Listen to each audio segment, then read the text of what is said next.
What if I told you that one of the most heavily monitored, sanctioned, and isolated nations in the West holds a secret military plan? A plan capable of turning a foreign invasion into a Caribbean Vietnam. This isn't about geopolitical luck. We're talking about a country that has spent decades preparing for this exact scenario, as hard as that might be to believe.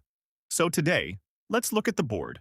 Let's imagine the decision has been made, and someone actually decides to invade Cuba. What would happen next?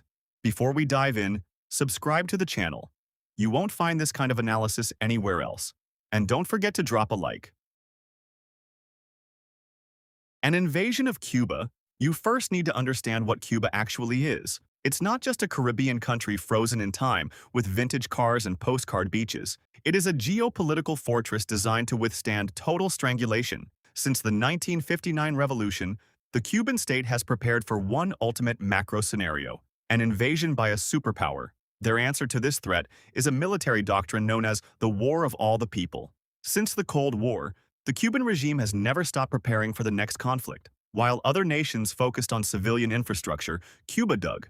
We are talking about thousands of kilometers of fortified underground tunnels, hidden bases carved into rocky formations, and ammunition depots strategically placed to shield troops and artillery from high-tech airstrikes. With 11 million people spread across a narrow island stretching over 1,200 kilometers, the geography itself is a weapon. It's a territory packed with dense mountain ranges, like the Sierra Maestra, which historically swallowed armies much larger than the resistance. Invading this country wouldn't be a swift surgical operation lasting a few days. It is a completely different tier of conflict. Before we simulate what happens when the shooting starts, we need to look at the current state of the board. Cuba is currently going through its worst economic crisis in decades. Fuel is scarce, inflation is skyrocketing, and the power grid is completely chaotic. Cuba's conventional military, the Revolutionary Armed Forces, FAR, relies on obsolete Soviet-era equipment, with aging tanks and virtually no modern air force to contest the skies. But the real challenge on this board isn't the tanks. It's the civilian militias. The country has millions of citizens integrated into the territorial troop militias and local defense councils. Their playbook is straightforward.